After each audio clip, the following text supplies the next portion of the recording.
नमस्कार दोस्तों, स्वागत है आप सभी का एक बार फिर से। दोस्तों, प्राण प्रतिष्ठा से पूर्व अयोध्या में कई बड़े चमत्कार हो चुके हैं, जिसमें गिद्धों का दिखना, भालुओं का दिखना, बंदरों के झुंडों का दिखना, जमीन से मां सरयू नदी का प्रकट होना शामिल है।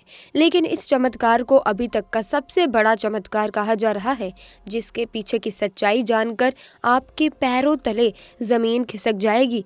आखिर क्या है पूरी सच्चाई? क्या सच में लव और कुश अपने धाम नगरी अयोध्या 22 जनवरी से पहले ही आ गए हैं?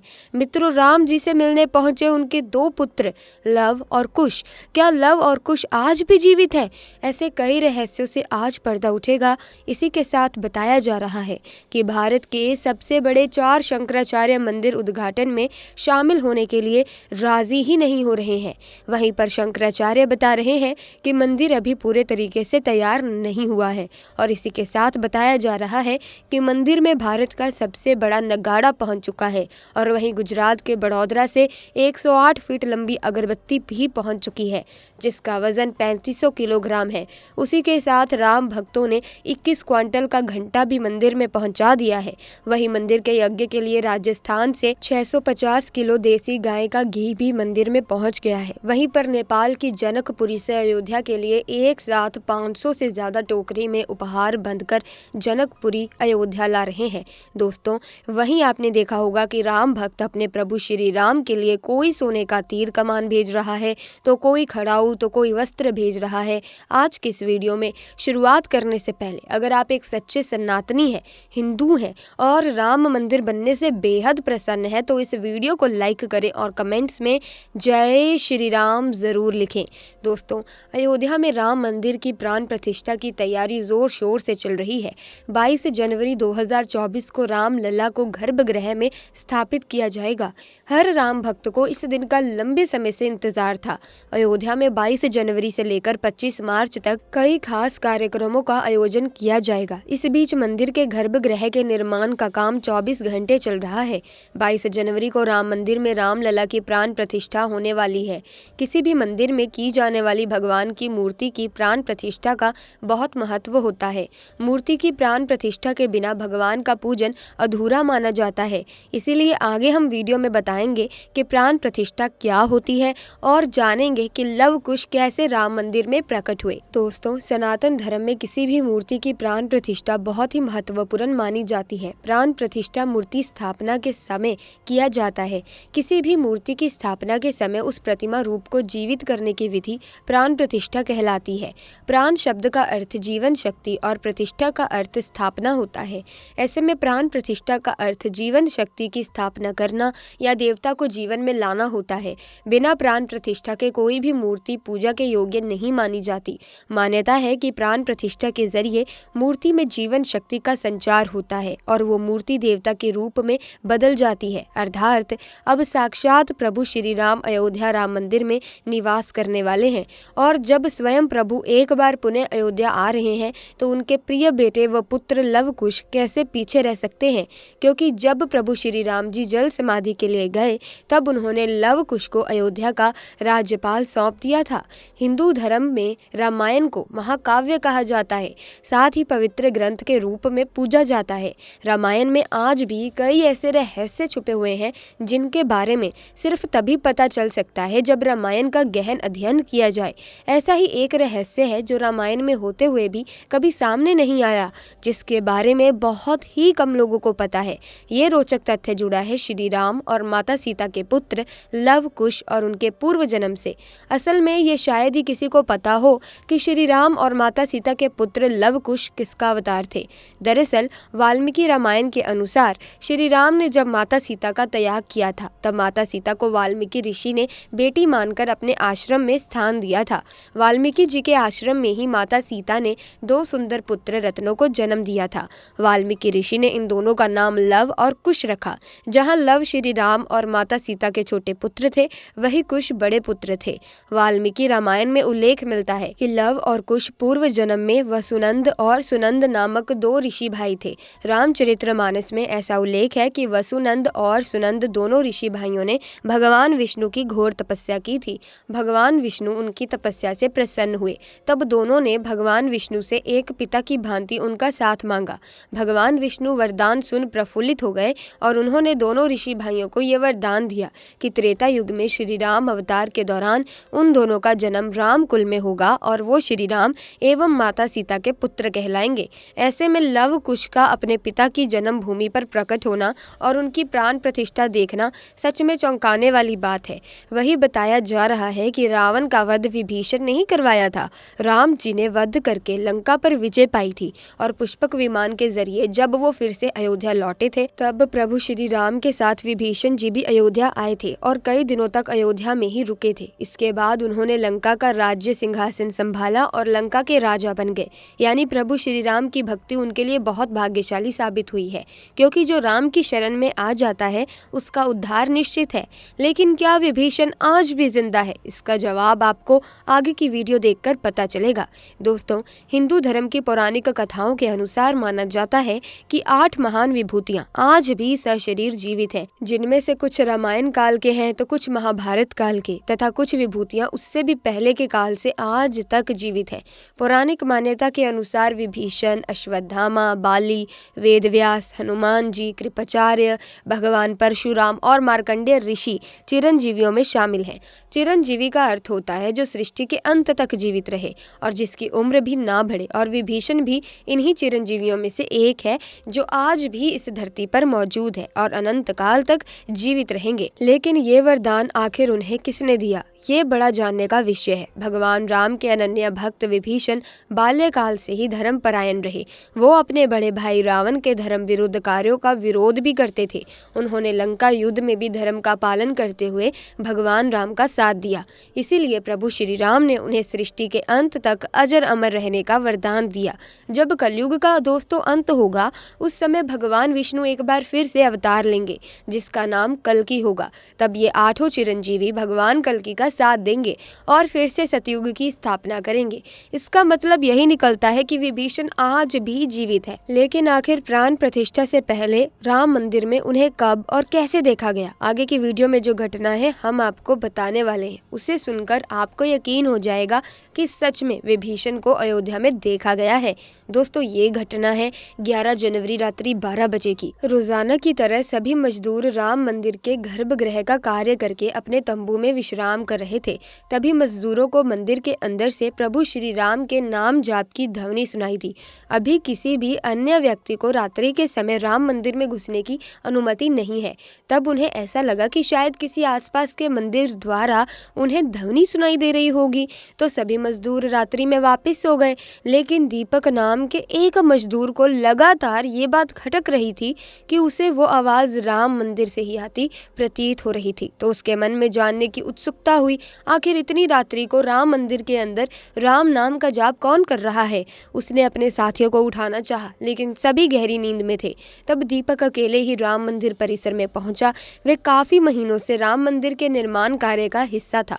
उसे राम मंदिर का एक एक दरवाजा, एक एक कोना अच्छी तरह से पता था। जब उसने राम मंदिर के गर्भगृह में झांक कर देखा तो वहां पर एक बहुत ही दिव्य पुरुष, जिनके अंदर से काफी तेज प्रकट हो रहा था, वो अपने हाथों में माला लिए राम नाम का जाप कर रहे थे।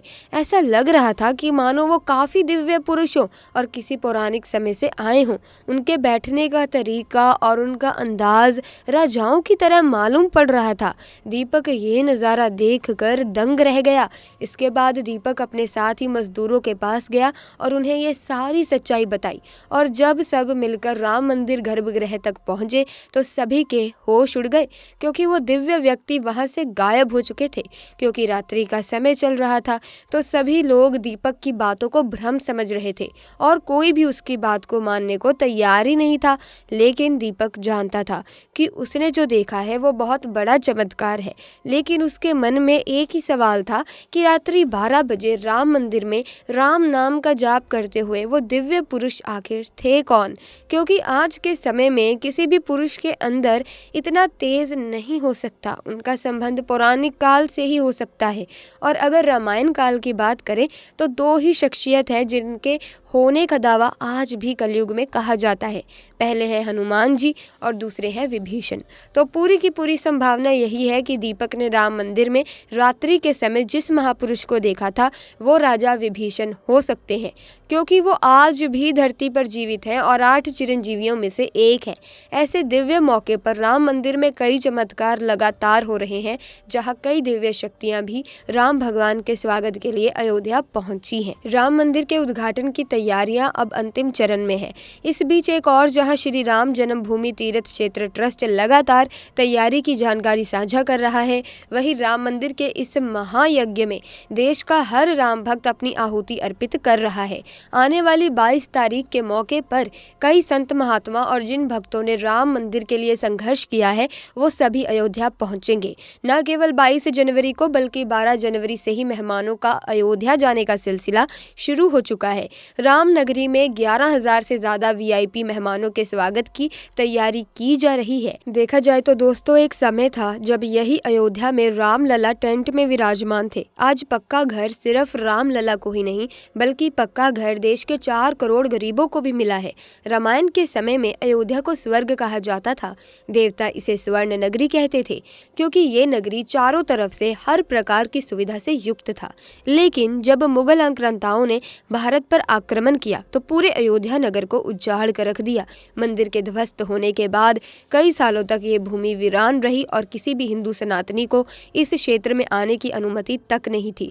लेकिन पुनः प्रभु श्री राम जी की कृपा हुई। यहाँ श्री राम का भव्य मंदिर बनने के बाद यहाँ आने वाले लोगों की संख्या में बहुत बड़ी वृद्धि होगी। इसे ध्यान में रखते हुए सरकार ने अयोध्या में हजारों करोड़ों रुपए के विकास कार्य को किया है। राम मंदिर की प्राण प्रतिष्ठा से पहले प्रधानमंत्री मोदी ने अयोध्या में अलग अलग विकास कार्यों का उद्घाटन किया और महर्षि वाल्मीकि इंटरनेशनल एयरपोर्ट अयोध्या धाम भी लोगों को तोहफे में दिया। इस एयरपोर्ट को पूरी तरह से भगवान राम से जोड़ा गया है, जिसकी दीवारों पर भी आपको श्री राम से जुड़ी सजावट देखने को मिलेगी। इस एयरपोर्ट के अंदर घुसते ही हमेशा लगता है कि हम फिर से रामायण काल में आ गए हों। आपको बता दें कि इस एयरपोर्ट को 20 महीने के रिकॉर्ड समय में तैयार किया गया है। उत्तर प्रदेश सरकार की ओर से अयोध्या एयरपोर्ट के लिए 821 एकड़ भूमि मुहैया कराई गई थी। 14 साल का वनवास पूरा करके और रावण का वध करके जब भगवान श्री राम पुनः अयोध्या पहुंचे थे तो अयोध्या के घर घर में दिवाली मनाई गई थी। हर घर में दीपक प्रज्वलित किए गए थे। तो जब अब पुनः प्रभु श्री राम अपने धाम को लौटने वाले हैं तो हम 140 करोड़ देशवासी आखिर कैसे पीछे रह सकते हैं। अयोध्या में विवादित स्थल पर 500 साल बाद प्रभु श्री राम के मंदिर निर्माण और श्री राम लल्ला की स्थापना के जश्न में 22 जनवरी को सिर्फ देश ही नहीं बल्कि पूरी दुनिया दिवाली की रोशनी से जगमग होगी। अयोध्या से PM मोदी ने देश के सभी 140 करोड़ लोगों से 22 जनवरी के दिन अपने घरों को श्री राम ज्योति नामक दीपक की रोशनी से अपने घरों को जगमग करने का आह्वान किया है। प्रधानमंत्री ने लोगों से हाथ जोड़कर ये प्रार्थना की है कि सभी देशवासी प्रभु श्री राम लल्ला की अयोध्या वापसी के जश्न में अपने अपने घरों को दिए से जगमग कर दें। यानी पूरे देश में इस बार 22 जनवरी को ऊर्जा, आशा, आकांक्षा और उम्मीद व जोश से भरपूर एक नई दिवाली देखने को मिलेगी। ये दिवाली सिर्फ देश ही नहीं बल्कि दुनिया के उन तमाम देशों में भी मनाई जाएगी जहां भारतीय लोग बसे हैं। इसी बीच अब राम मंदिर प्राण प्रतिष्ठा से पहले राम लला के भक्तों के लिए एक और बड़ी खुशखबरी है। दरअसल अब राम लला के गर्भगृह का मुख्य द्वार सोने से बनाया गया है, जो मंदिर के मुख्य द्वार के तौर पर स्थापित किया गया है। राम मंदिर में सोने के दरवाजे की कुछ खासियत भी है। बता दें कि राम लला के गर्भगृह में लगाए गए सोने के दरवाजे पर खूबसूरत नक्काशी की गई है। मंदिर के भूतल पर ऐसे 14 दरवाजे लगने वाले हैं। लेकिन दोस्तों, जब हम राम मंदिर को बनता हुआ देखते हैं तो हमें बड़ा गर्व होता है कि हम राम मंदिर को अपनी आंखों से बनता हुआ देख रहे हैं। हमें उस स्थान पर राम मंदिर के अंदर जाने का मौका भी मिलने वाला है। लेकिन एक समय ऐसा भी था जब यहाँ पर हजारों कार सेवकों ने इस मंदिर के निर्माण के लिए अपने प्राणों का बलिदान दे दिया था। 1528 ईस्वी में श्री राम मंदिर में बाबर के आदेश से उसके सेनापति मीर बांकी ने गिराकर वहां एक मस्जिद बना दी थी। इसके बाद से हिंदू समाज एक दिन भी चुप नहीं बैठा। वो लगातार इस स्थान को पाने के लिए संघर्ष करता रहा। 23 दिसंबर 1939 को हिंदुओं ने वहां रामलला की मूर्ति स्थापित कर पूजन एवं अखंड कीर्तन चिंतन शुरू कर दिया। विश्व हिंदू परिषद द्वारा इस विषय को अपने हाथ में लेने से पूर्व तक 76 बार श्री राम जन्मभूमि मुक्त कराने के प्रयास किए, जिसमें देश के हर भाग से हजारों नर नारियों का बलिदान हुआ, पर पूर्ण सफलता उन्हें कभी नहीं मिल पाई। 2 नवंबर 1990 को तत्कालीन मुख्यमंत्री मुलायम सिंह यादव की सरकार में कार सेवकों पर पुलिस ने बर्बरता पूर्वक गोलियां चलाई थी, जो कि सच में एक निंदनीय घटना है। उस समय अयोध्या के वासुदेव गुप्त, राजेंद्र सरकार, रमेश पांडे और कोलकाता के दोनों कोठारी बंधुओं सहित अनेक कार सेवक इसमें शहीद हो गए थे। नीचे कमेंट बॉक्स में आप इन्हें श्रद्धांजलि जरूर दें। लेकिन दोस्तों, कहते हैं जो सच होता है वो स्प्रिंग की तरह होता है, उसे जितना दबाया जाए वो उतना ही तेज गति के साथ ऊपर आता है। 9 नवंबर 2019 का दिन सुनहरे अक्षरों में दर्ज किया गया, जब सुप्रीम कोर्ट के 5 जजों वाली बेंच ने ऐतिहासिक फैसला सुनाया और विवादित जमीन हिंदू पक्ष को मिली। और अब 22 जनवरी 2024 को भव्य राम मंदिर के अंदर रामलला की प्राण प्रतिष्ठा होने वाली है। इस प्राण प्रतिष्ठा के भव्य समारोह में देश विदेश की 11,000 हस्तियों को आमंत्रण दिया गया है। लेकिन दोस्तों, कुछ राजनीतिक दलों ने राम मंदिर के इस भव्य समारोह में आने का न्योता ठुकरा दिया है। इसके संदर्भ में देशवासियों का कहना है कि दुनिया में देवता और राक्षस दोनों प्रकार के लोग रहते हैं। देवता मंदिर में प्रवेश कर सकते हैं, लेकिन राक्षस मंदिर के अंदर नहीं जाते। तो राजनीतिक दल मंदिर के प्राण प्रतिष्ठा में आने से मना कर रहे हैं। इन्हें राक्षसों के साथ जोड़कर देखना गलत नहीं होगा। जल्द ही राम मंदिर जनता के लिए भी खोल दिया जाएगा। राम मंदिर की भव्यता लोगों के मन में राम मंदिर को लेकर के उत्साह और साथ ही साथ अयोध्या शहर का विस्तार उन सभी बलिदानों की आत्मा को शांति प्रदान करेगा और देश की प्रगति में भी जरूर सहयोग करेगा। तो दोस्तों, आज की वीडियो में बस इतना ही। वीडियो अच्छी लगी तो लाइक करें, शेयर करें, चैनल को सब्सक्राइब करें। आपका बहुत बहुत धन्यवाद।